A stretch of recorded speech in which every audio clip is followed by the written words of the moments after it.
ഇന്നത്തെ വീഡിയോയിൽ നമ്മൾ എന്താണ് കോൺസെപ്ച്വൽ ഫ്രെയിംവർക്ക് എന്നാണ് നോക്കാൻ പോകുന്നത്.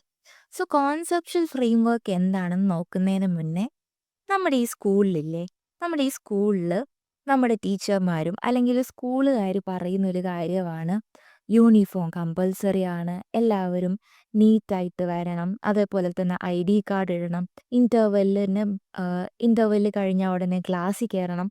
ഇങ്ങനെ നമ്മളോട് എന്ത് സെറ്റ് ചെയ്തിട്ടുണ്ട് ഈ സ്കൂളുകാർ? കുറച്ച് റൂൾസ് സെറ്റ് ചെയ്തിട്ടുണ്ടില്ലേ?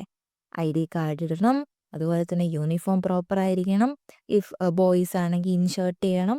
അങ്ങനെ കുറേ റൂൾസ് ആര് സെറ്റ് ചെയ്തിട്ടുണ്ട്? നമ്മുടെ സ്കൂൾ സെറ്റ് ചെയ്തിട്ടുണ്ട് അല്ലേ? ഇതേപോലെ നമ്മൾ അക്കൗണ്ടന്റുമാർക്ക് അല്ലെങ്കിൽ അക്കൗണ്ടിങ് ചെയ്യുന്ന ആൾക്കാർക്ക് കുറച്ച് റൂൾസ് ഉണ്ട്. ഓക്കെ, ആ റൂൾസ് സെറ്റ് ചെയ്യാൻ വേണ്ടിയിട്ട് ഒരു ഓർഗനൈസേഷൻ അല്ലെങ്കിൽ ഒരു ബോർഡുണ്ട്.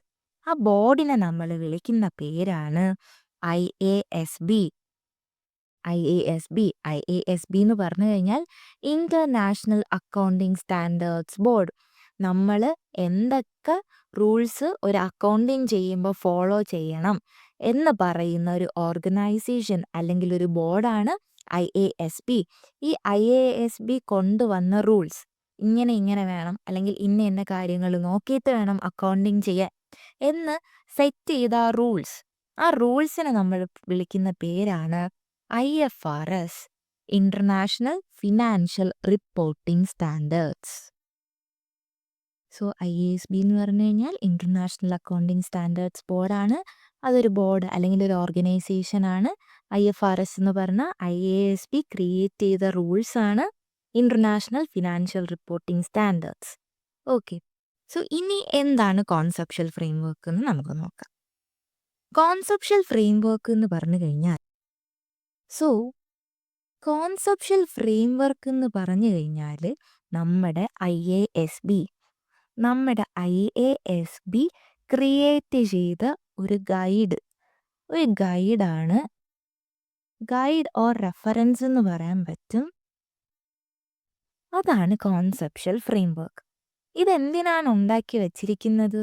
ഇത് എന്തിനാണെന്ന് വെച്ച് കഴിഞ്ഞാൽ നമ്മുടെ FSൻ്റെ പ്രിപ്പറേഷൻ, നമ്മുടെ FS എങ്ങനെ പ്രിപ്പയർ ചെയ്യണം എന്നുള്ള കാര്യങ്ങളൊക്കെ പറയുന്ന ഒരു ഗൈഡാണ്. എന്തെന്ന് പറഞ്ഞു കഴിഞ്ഞാൽ കോൺസെപ്ച്വൽ ഫ്രെയിംവർക്ക്. ഓക്കെ, സിമ്പിളി നമ്മൾ ഒറ്റ സെൻറ്റൻസിൽ പറയുവാണെന്നുണ്ടെങ്കിൽ നമ്മുടെ കോൺസെപ്ച്വൽ ഫ്രെയിംവർക്ക് എന്ന് പറഞ്ഞു കഴിഞ്ഞാൽ നമ്മുടെ അക്കൗണ്ടന്റുമാർക്ക്, ഇതാണ് അക്കൗണ്ടന്റ്. സോ ഈ അക്കൗണ്ടന്റുമാർക്കുള്ളൊരു റൂൾ ബുക്ക്, എങ്ങനെയൊക്കെയാണ് നമ്മൾ FS പ്രിപ്പയർ ചെയ്യേണ്ടത് കറക്റ്റ്ലി എന്നുള്ള ഒരു റൂൾ ബുക്കാണ് കോൺസെപ്ച്വൽ ഫ്രെയിംവർക്ക്. ഓക്കെ, നമുക്ക് മനസ്സിലായി എങ്ങനെയാണ് ഒരു ഫിനാൻഷ്യൽ സ്റ്റേറ്റ്മെൻറ്റ്സ് പ്രിപ്പയർ ചെയ്യേണ്ടത് എന്നാണ് നമ്മുടെ ഫ്രെയിംവർക്ക് നമുക്ക് പറഞ്ഞു തരുന്നത്. ഈ ഫിനാൻഷ്യൽ സ്റ്റേറ്റ്മെൻറ്റ്സ് നമ്മൾ പ്രിപ്പയർ ചെയ്ത് വെച്ചു എന്ന് വിചാരിക്കുക. ഈ ഫിനാൻഷ്യൽ സ്റ്റേറ്റ്മെൻറ്റ് യൂസ്ഫുൾ ആണോ എന്ന് നമ്മൾ എങ്ങനെ മനസ്സിലാക്കും? സോ ഒരു ഫിനാൻഷ്യൽ സ്റ്റേറ്റ്മെൻറ്റ് യൂസ്ഫുൾ ആണ് എന്ന് പറയണം എന്നുണ്ടെങ്കിൽ അതിന് കുറച്ച് ക്യാരക്ടറിസ്റ്റിക്സ് ഉണ്ടായിരിക്കണം. അതിന് കുറച്ച് പ്രത്യേകതയും കാര്യങ്ങളും ഉണ്ടെങ്കിൽ മാത്രമേ ഒരു ഫിനാൻഷ്യൽ സ്റ്റേറ്റ്മെൻറ്റ് യൂസ്ഫുൾ ആണെന്ന് നമുക്ക് പറയാൻ വേണ്ടി പറ്റുള്ളൂ. ഇനി അതേതൊക്കെയാണെന്നാണ് നമ്മൾ നോക്കാൻ വേണ്ടി പോകുന്നത്. സോ ഫിനാൻഷ്യൽ സ്റ്റേറ്റ്മെൻറ്റ്സ് യൂസ്ഫുൾ ആണ് എന്ന് പറയാൻ പറ്റണം എന്നുണ്ടെങ്കിൽ നമ്മൾ ഈ ഫിനാൻഷ്യൽ സ്റ്റേറ്റ്മെൻറ്റ്സിൽ ഇൻക്ലൂഡഡ് ആക്കിയിട്ടുള്ള ഫിനാൻഷ്യൽ ഇൻഫർമേഷൻസ് ഉണ്ടല്ലോ, ഈ ഫിനാൻഷ്യൽ ഇൻഫർമേഷൻസ് എന്തായിരിക്കണം? യൂസ്ഫുൾ ആവണം. എന്നാൽ മാത്രമേ ഫിനാൻഷ്യൽ ഇൻഫർമേഷൻസ് യൂസ്ഫുൾ ആയാൽ മാത്രമേ ഫിനാൻഷ്യൽ സ്റ്റേറ്റ്മെൻറ്റ്സ് യൂസ്ഫുൾ ആണെന്ന് പറയാൻ പറ്റൂ. സോ നമ്മൾ നോക്കാൻ പോകുന്നത് qualitative characteristics of financial informations. Financial ഇൻഫർമേഷൻസിൻ്റെ ക്വാളിറ്റേറ്റീവ് ക്യാരക്ടറിസ്റ്റിക്സ്. എന്താണ് ഈ ക്വാളിറ്റേറ്റീവ് ക്യാരക്ടറിസ്റ്റിക്സ് കൊണ്ട് ഉദ്ദേശിക്കുന്നത്? നമുക്കൊരു എക്സാമ്പിളിലൂടെ തന്നെ നോക്കാം. ഞാൻ പോയിട്ട് ഒരു മൊബൈൽ ഫോൺ മേടിക്കുകയെന്ന് വിചാരിക്കുക. എനിക്കെന്തോ വേണം? ഒരു ഫോൺ വേണം. സോ ഞാൻ ഈ ഒരു ഫോൺ മേടിക്കുന്ന സമയത്ത് ഞാൻ കുറച്ച് കാര്യങ്ങൾ എക്സ്പെക്റ്റ് ചെയ്യുന്നുണ്ട്. അതായത് ഗുഡ് ക്യാമറയാണോ, അതുപോലെ തന്നെ പെട്ടെന്ന് ചാർജ് ആവുമോ, അതുപോലെ തന്നെ നല്ല രീതിയിലുള്ള ബാറ്ററി ലൈഫ് ഉണ്ടോ, ഇങ്ങനെയുള്ള കാര്യങ്ങൾ ഞാൻ നോക്കും. ഇങ്ങനെയുള്ള കാര്യങ്ങൾ ഉണ്ടെങ്കിൽ അതെനിക്ക് ഭയങ്കര ഹെൽപ്ഫുൾ ആണ്. ഓക്കെ. സോ ഇങ്ങനെയുള്ള കാര്യങ്ങൾ ഞാൻ ആ ഫോണിൽ നിന്ന് എക്സ്പെക്റ്റ് ചെയ്യും. ഈ ഫോണിൽ നിന്ന് എന്ത് ചെയ്യും? എക്സ്പെക്റ്റ് ചെയ്യില്ലേ? സോ അതൊക്കെയാണ് നമ്മൾ എന്ത് പറയുന്നത്? ക്വാളിറ്റേറ്റീവ് ക്യാരക്ടറിസ്റ്റിക്സ് എന്ന് പറയുന്നത്. ഫോണിനെ സംബന്ധിച്ച് ഈ good camera, fast charging, long battery life, ഇതൊക്കെയാണ് എന്തെന്ന് പറഞ്ഞു കഴിഞ്ഞാൽ ക്വാളിറ്റേറ്റീവ് ക്യാരക്ടറിസ്റ്റിക്സ്. കാരണം ഇതെല്ലാം എന്ത് ചെയ്യുന്നുണ്ട്? ഞാനെന്ന യൂസറിന് അത് ഹെൽപ്ഫുൾ ആവുന്നുണ്ട്, അല്ലെങ്കിൽ യൂസ്ഫുൾ ആവുന്നുണ്ട് എന്ന് നമുക്ക് പറയാൻ വേണ്ടി പറ്റും. സോ അങ്ങനെയുള്ളതിനെയാണ് നമ്മൾ ക്വാളിറ്റേറ്റീവ് ക്യാരക്ടറിസ്റ്റിക്സ് എന്ന് പറയുന്നത്. അത് നമ്മൾ ഫിനാൻഷ്യൽ ഇൻഫർമേഷൻസിലോട്ട് കൊണ്ടുവരുവാണ്. സോ ഇനി അത് ഏതൊക്കെയാണെന്ന് നോക്കാം. സോ ക്വാളിറ്റേറ്റീവ് ക്യാരക്ടറിസ്റ്റിക്സ് എന്ന് പറഞ്ഞു കഴിഞ്ഞാൽ the qualities that make financial informations useful for the people who use it. Okay. ഈ ക്വാളിറ്റേറ്റീവ് ക്യാരക്ടറിസ്റ്റിക്സ് നമുക്ക് രണ്ടായിട്ട് ക്ലാസിഫൈ ചെയ്യാൻ വേണ്ടി പറ്റും. ഒന്ന് ഫണ്ടമെൻ്റൽ ക്വാളിറ്റീസ് എന്നും എൻഹാൻസിങ് ക്വാളിറ്റീസ് എന്നും പറഞ്ഞ് നമുക്ക് രണ്ടായിട്ട് എന്ത് ചെയ്യാൻ വേണ്ടി പറ്റും? നമുക്ക് ക്ലാസിഫൈ ചെയ്യാൻ വേണ്ടി പറ്റും. സോ എന്താണ് ഫണ്ടമെൻ്റൽ ക്വാളിറ്റീസ്, അല്ലെങ്കിൽ എന്താണ് എൻഹാൻസിങ് ക്വാളിറ്റീസ് എന്നുള്ളത് നോക്കാം. ഫസ്റ്റ്, എന്താണ് ഫണ്ടമെൻ്റൽ ക്വാളിറ്റീസ്?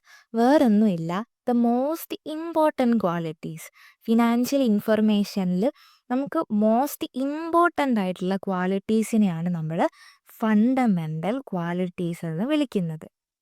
ഈ ഫണ്ടമെൻ്റൽ ക്വാളിറ്റീസിനകത്ത് വരുന്ന രണ്ട് ക്വാളിറ്റീസാണ് റെലവൻസും വേറൊന്ന് ഫെയ്ത്ത്ഫുൾ റെപ്രസെൻറ്റേഷനും. ഓക്കെ. റെലവൻസ് എന്താണെന്ന് നോക്കാം. റെലവൻസ് എന്ന് പറഞ്ഞു കഴിഞ്ഞാൽ യൂസ്ഫുൾ ഫോർ ഡിസിഷൻ മേക്കിംഗ്. നമുക്കൊരു ഡിസിഷൻ മേക്ക് ചെയ്യണം. ഓക്കെ. ആ ഡിസിഷൻ മേക്ക് ചെയ്യാൻ വേണ്ടിയിട്ട് ആ ഫിനാൻഷ്യൽ ഇൻഫർമേഷൻ യൂസ്ഫുൾ ആയിരിക്കണം.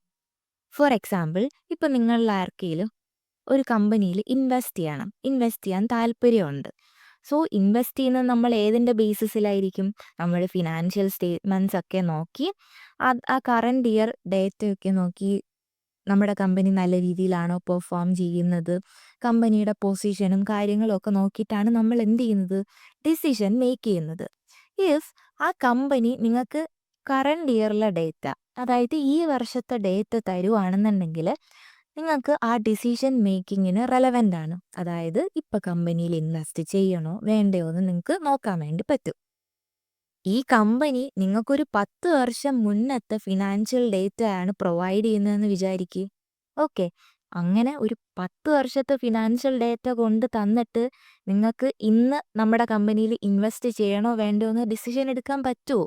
ഇല്ല. സോ അത് റെലവൻ്റ് അല്ല. അതാണ് ഇവിടെ പറയുന്നത്. ഇൻഫർമേഷൻ എന്തായിരിക്കണം? റെലവൻ്റ് ആയിരിക്കണം.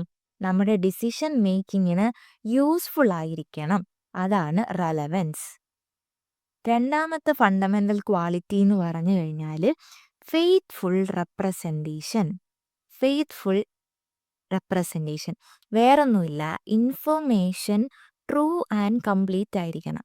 Information should be true and complete. ഇതിനൊരു എക്സാമ്പിൾ പറയുവാണെന്നുണ്ടെങ്കിൽ, നമ്മുടെ കമ്പനി ഒരു ലോൺ എടുത്തിട്ടുണ്ടെന്ന് വിചാരിക്കുക. ഓക്കെ. ഒരു $1,00,000 ലോൺ എടുത്തിട്ടുണ്ട്. ഓക്കെ. നമ്മുടെ കമ്പനിയുടെ ഫിനാൻഷ്യൽ പൊസിഷൻ നല്ല രീതിയിൽ കാണിക്കാൻ വേണ്ടിയിട്ട് മനഃപൂർവ്വം ഈ കമ്പനി എന്ത് ചെയ്തു? ഇത് നമ്മുടെ എഫ്എസിൽ കാണിച്ചിട്ടില്ല. അവർ ഹൈഡ് ചെയ്തിട്ടാണ് ഇരിക്കുന്നതെന്ന് വിചാരിക്കുക. ഈ ലോണിൻ്റെ എമൗണ്ട് നമ്മുടെ ഫിനാൻഷ്യൽ സ്റ്റേറ്റ്മെൻറ്റ്സിൽ കാണിച്ചിട്ടില്ല എന്ന് വിചാരിക്കുക. ഓക്കെ. അത് ഫെയ്ത്ത്ഫുൾ റെപ്രസെൻറ്റേഷൻ ആണോ? അല്ല. തെറ്റായ ഒരു കാര്യമാണ് അവർ ചെയ്തത്, അല്ലേ? എഫ്എസ് കംപ്ലീറ്റ് ആയിട്ടുണ്ടോ? ഇല്ല. എഫ്എസ് ട്രൂ ആണോ? അല്ല. സോ അതാണ് ഈ ഫെയ്ത്ത്ഫുൾ റെപ്രസെൻറ്റേഷൻ കൊണ്ട് ഉദ്ദേശിക്കുന്നത്. ഈ 1,00,000 ലോൺ എടുത്തിട്ടുണ്ടെങ്കിൽ ആ 1,00,000 ലോൺ എമൗണ്ട് എന്ത് ചെയ്തിരിക്കണം? എഫ്എസിൽ കാണിച്ചിരിക്കണം. ഇനി ഈ ലോൺ എമൗണ്ട് ഒരു 80,000 ആയിട്ടാണ് കാണിച്ചിരിക്കുന്നതെന്ന് വിചാരിക്കുക. അതും തെറ്റാണ്. എത്ര രൂപയാണോ അത് കംപ്ലീറ്റ്ലി FSC കാണിക്കണം എന്നുള്ളതാണ് faithful representation. So information should be true and complete. So നമ്മൾ ഫണ്ടമെൻ്റൽ ക്വാളിറ്റീസിനെ പറ്റിയാണ് നോക്കിക്കൊണ്ടിരുന്നത്. അതിനകത്ത് 2 ക്വാളിറ്റീസ് ഉണ്ട്. ഫണ്ടമെൻ്റൽ ക്വാളിറ്റി എന്ന് പറഞ്ഞാൽ എന്തായിരുന്നു? നമ്മുടെ ഇൻഫർമേഷന് മോസ്റ്റ് ഇമ്പോർട്ടൻ്റ് ആയിട്ട് വേണ്ട ക്വാളിറ്റീസാണ് ഫണ്ടമെൻ്റൽ ക്വാളിറ്റീസ്. അതിലൊന്നാണ് റെലവൻസ്.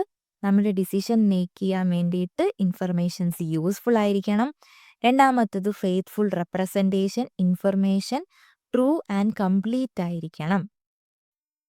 ഇനി രണ്ടാമത്തത് എന്ന് പറഞ്ഞു കഴിഞ്ഞാൽ എൻഹാൻസിങ് ക്വാളിറ്റീസ് ആണ്.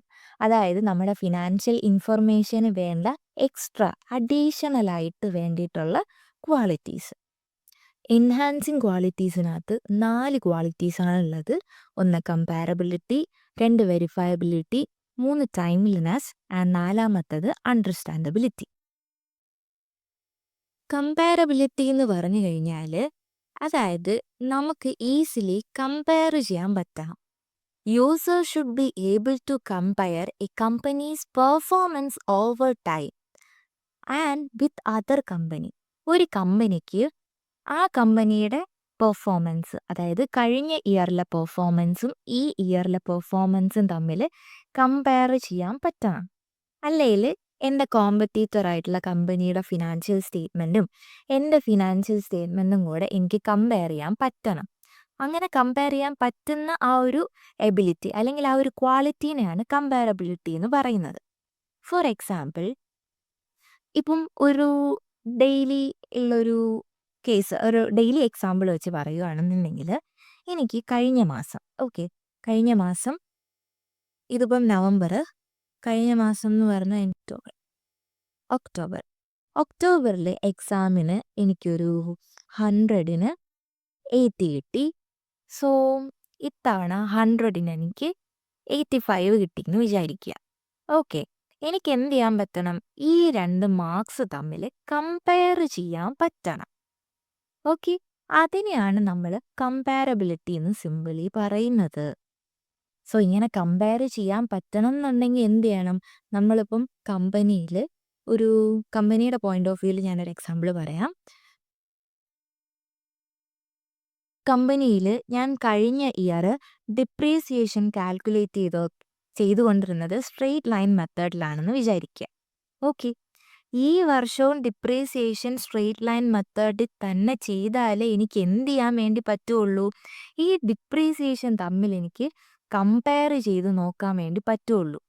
ഇതിപ്പോൾ റിട്ടേൺ ഡൗൺ വാല്യൂ മെത്തേഡിലാണെന്നുണ്ടെങ്കിൽ എനിക്ക് കമ്പയർ ചെയ്യാൻ പറ്റുമോ? ഇറ്റ് ഈസ് ഡിഫിക്കൽട്ട്, ഇല്ലേ? സോ അതാണ് കമ്പാരബിലിറ്റി കൊണ്ട് ഉദ്ദേശിക്കുന്നത്. നമ്മൾ every month you record in the same format. ഒരേ ഫോർമാറ്റിലായിരിക്കണം എന്ത് ചെയ്യേണ്ടത്? കാര്യങ്ങൾ റെക്കോർഡ് ചെയ്യാൻ വേണ്ടിയിട്ട്. എന്നാൽ മാത്രമേ നമ്മുടെ ഫിനാൻഷ്യൽ ഇൻഫർമേഷൻ നമുക്ക് യൂസ്ഫുൾ ആവുള്ളൂ. രണ്ടാമത്തതാണ് വെരിഫയബിലിറ്റി. അതായത് നമ്മുടെ ഫിനാൻഷ്യൽ സ്റ്റേറ്റ്മെൻറ്റ്സിൽ കാണിച്ചിരിക്കുന്ന ഐറ്റംസ് എല്ലാം എന്ത് ചെയ്യണം? എവിഡൻസ് വെച്ച് കൺഫേം ചെയ്യാൻ പറ്റണം. ഓക്കെ, എന്നാൽ അത് വെരിഫയബിൾ ആവുള്ളൂ. ഒരു എക്സാമ്പിൾ, അതൊരു നോർമലി ഒരു ഡേ ടു ഡേ ലൈഫിലെ എക്സാമ്പിൾ പറയുവാണെന്നുണ്ടെങ്കിൽ, ഈ മന്ത് എനിക്കൊരു എക്സാമിനേഷൻ ഉണ്ടായിരുന്നു, ഒരു ടെസ്റ്റ് പേപ്പർ പോലെ. സോ ഞാൻ ടെസ്റ്റ് പേപ്പറിൽ ഇങ്ങനെ ആൻസേഴ്സ് ഒക്കെ എഴുതിയിട്ടുണ്ട്. സോ ആൻസർ എഴുതി എനിക്ക് എൻ്റെ ഫാക്കൽറ്റി പറഞ്ഞു എനിക്ക് 80 ആണ് മാർക്ക് എന്ന് പറഞ്ഞു. ഓക്കെ, സോ ഈ 80 എന്ന് പറയുന്ന സാധനം കറക്റ്റ് ആണോ എന്നറിയാൻ ഞാൻ എന്ത് ചെയ്യും? സൈഡിൽ മിസ് ഇങ്ങനെ മാർക്ക് ഇട്ടിട്ടുണ്ടായിരിക്കും, ഇല്ലേ? സൈഡിൽ ഇങ്ങനെ ഓരോ ക്വസ്റ്റ്യൻ്റെയും ആൻസറിന് മാർക്ക് ഇട്ടിട്ടുണ്ടായിരിക്കും. ഞാനിതെല്ലാം കൂടെ എന്ത് ചെയ്യും? ഞാൻ കൂട്ടി നോക്കാം. അങ്ങനെ ഞാൻ വെരിഫൈ ചെയ്യും ഈ 80 കറക്റ്റ് ആണോ എന്നുള്ളത്. സോ ഇതാണ് ഒരു എക്സാമ്പിൾ. ഇനി നമുക്ക് ബിസിനസ് പോയിന്റ് ഓഫ് വ്യൂവിൽ പറയുവാണെന്നുണ്ടെങ്കിൽ, നമ്മുടെ FSൽ സ്റ്റോക്ക് എന്ന് പറഞ്ഞിട്ട് 1 lakh വെർത്ത് കാണിക്കുന്നുണ്ട്. ഓക്കെ, 1 lakh സ്റ്റോക്ക് ഉണ്ട് എന്ന് പറയുവാണ്. സോ നമ്മുടെ ഓഡിറ്റർ എന്ത് ചെയ്യും? ഓഡിറ്റർ പോയിട്ട് purchase bill, stock count sheets, അതുപോലെ തന്നെ വെയർ ഹൗസ് റെക്കോർഡ്, ഇങ്ങനെയുള്ള കുറേ കാര്യങ്ങൾ എടുത്ത് നോക്കും. ഇതെല്ലാം എന്താണ്? എവിഡൻസ് ആണ്. അങ്ങനെ ഈ സ്റ്റോക്ക് അവിടെ ഉണ്ട് എന്ന് കാണിക്കുന്ന എവിഡൻസുകളാണ് ഈ purchase bill, stock count sheets, warehouse records. So അതെല്ലാം നോക്കുമ്പോൾ നമുക്ക് നമ്മുടെ ഓഡിറ്ററിന് എന്ത് ചെയ്യാൻ വേണ്ടി പറ്റും? ഓഡിറ്ററിന് മനസ്സിലാക്കാൻ പറ്റും, ഓക്കെ സ്റ്റോക്ക് ഇത്രയും ഉണ്ട്, FSC കാണിച്ച ഈ സ്റ്റോക്ക് ഉണ്ടെന്ന് നമ്മുടെ ഓഡിറ്ററിന് വെരിഫൈ ചെയ്യാൻ വേണ്ടി പറ്റും.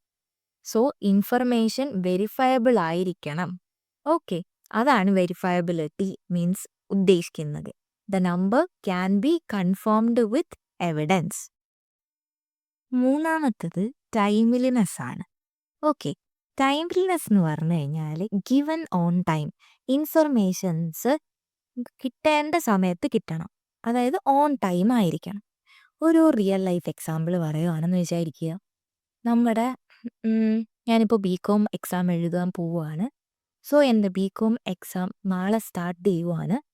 സോ അതിൻ്റെ സിലബസ് എനിക്ക് ഇന്നാണ് കൊണ്ടു തരുന്നതെന്ന് വിചാരിക്കുക. ഇത്രയും കാര്യങ്ങളാണ് പഠിക്കാനുള്ളതെന്നും പറഞ്ഞ് സിലബസ് ഇന്ന് തന്നു കഴിഞ്ഞാൽ ഞാൻ എന്ത് ചെയ്യാനാണ് നാളത്തെ എക്സാമിന് വേണ്ടിയിട്ട്? എനിക്കതുകൊണ്ട് ഒന്നും ചെയ്യാൻ പറ്റില്ല.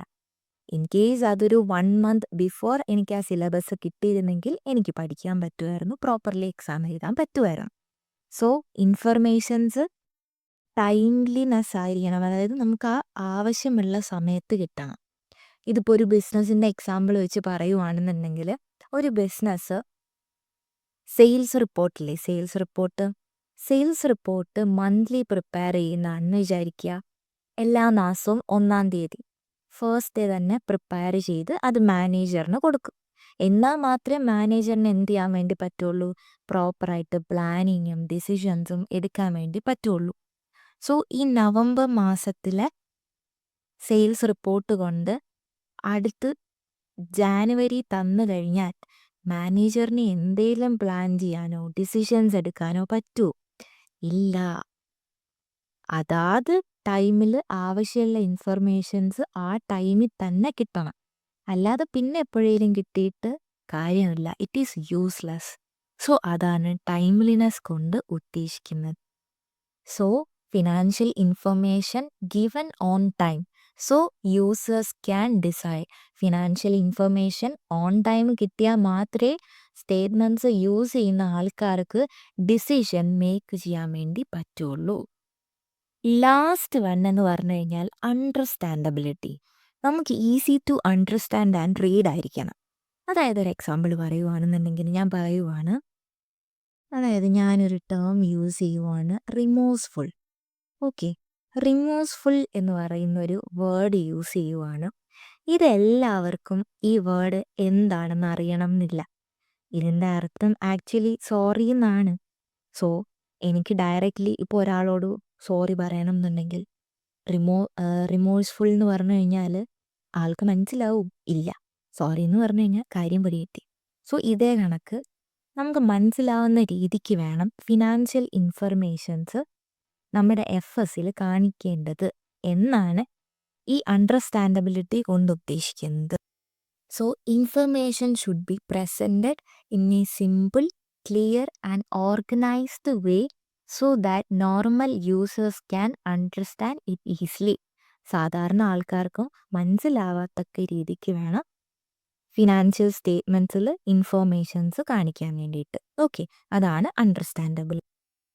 ഓക്കെ, അപ്പം നമ്മൾ എൻഹാൻസിങ് ക്വാളിറ്റീസ് എന്താണ്, അഡീഷണൽ ക്വാളിറ്റീസ് അല്ലെങ്കിൽ എക്സ്ട്രാ ക്വാളിറ്റീസ് എന്തൊക്കെയാണ് നമ്മുടെ ഫിനാൻഷ്യൽ ഇൻഫർമേഷന് വേണ്ടത് എന്നാണ് നമ്മൾ എൻഹാൻസിങ് ക്വാളിറ്റീസിൽ നോക്കിയത്. ഒന്നാമത്തേത് കമ്പാരബിലിറ്റി. നമ്മുടെ ഇൻഫോർമേഷൻസ് നമുക്ക് കമ്പയർ ചെയ്ത് നോക്കാൻ പറ്റണം.